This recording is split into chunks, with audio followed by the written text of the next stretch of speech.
The murky depths of the Atlantic always held a certain chill for Bucky Barnes, but tonight it was the chilling silence of the Atlantean throne room that truly pierced him.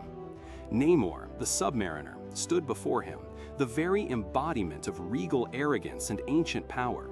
But in his eyes, amidst the usual disdain for surface dwellers, Bucky saw something else, a flicker of memory, a ghost of camaraderie that stretched back to the desperate days of a global war.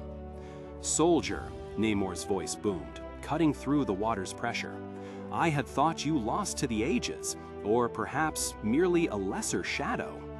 A challenge, yes, but also an undeniable recognition. This was not the dismissive greeting Namor often reserved for other heroes. This was a pointed acknowledgement of a shared past, a bond forged in the crucible of chaos.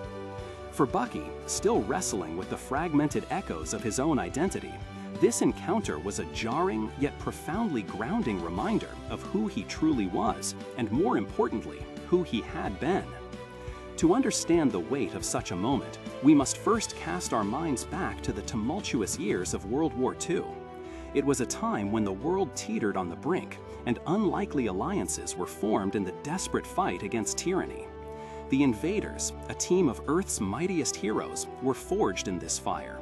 Captain America, the Sentinel of Liberty, the original Human Torch, Jim Hammond, with his fiery power, Namor, the mighty submariner, monarch of the seas, and of course, the young, spirited sidekick, Bucky Barnes.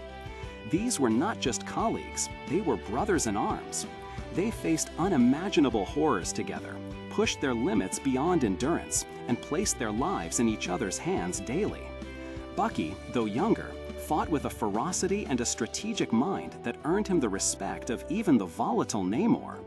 Their bonds were not built on convenience or public relations, but on shared trauma, unwavering loyalty, and a singular purpose: to save the world.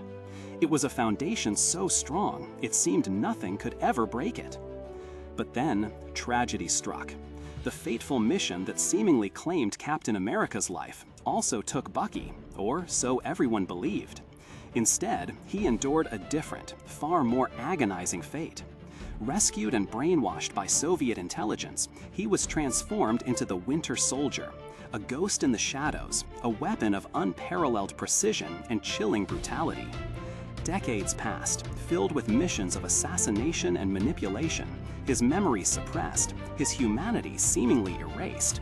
The boy Bucky Barnes was gone, replaced by an empty shell. When Bucky finally re-emerged, the Winter Soldier moniker still clinging to him like a shroud, the world had changed. But some bonds, it seemed, had not. The reunion with Namor, as we began, was a powerful illustration of this.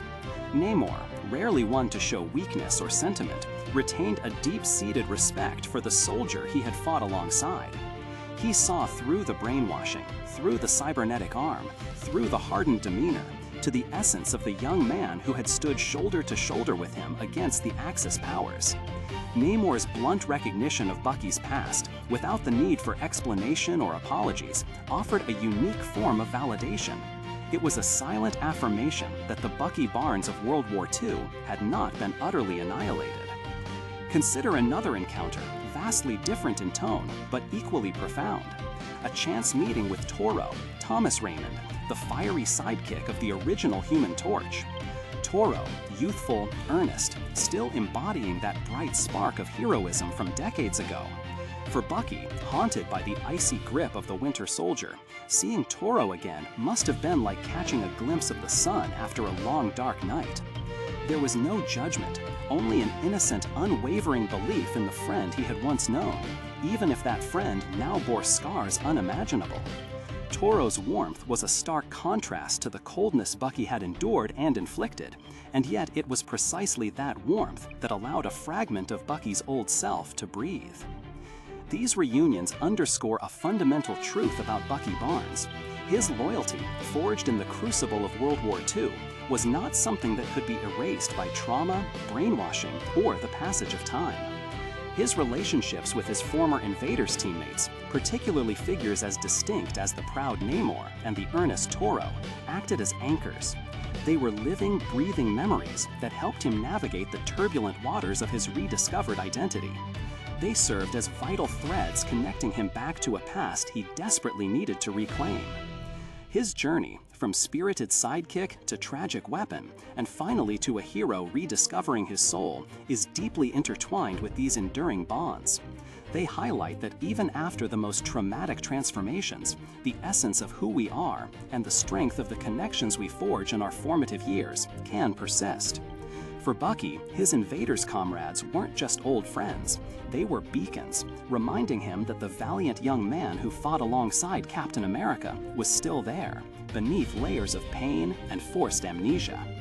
Their unwavering recognition was a testament to his own enduring spirit and a vital part of his long, difficult road to healing. It's a powerful narrative, isn't it? A story of loyalty that transcends even the gravest of betrayals, the betrayal of one's own memory.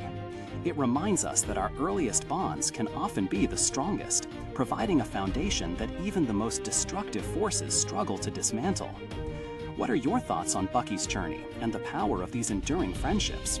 Do you have a favorite moment from his time with the Invaders, or perhaps another character whose past bonds define their future?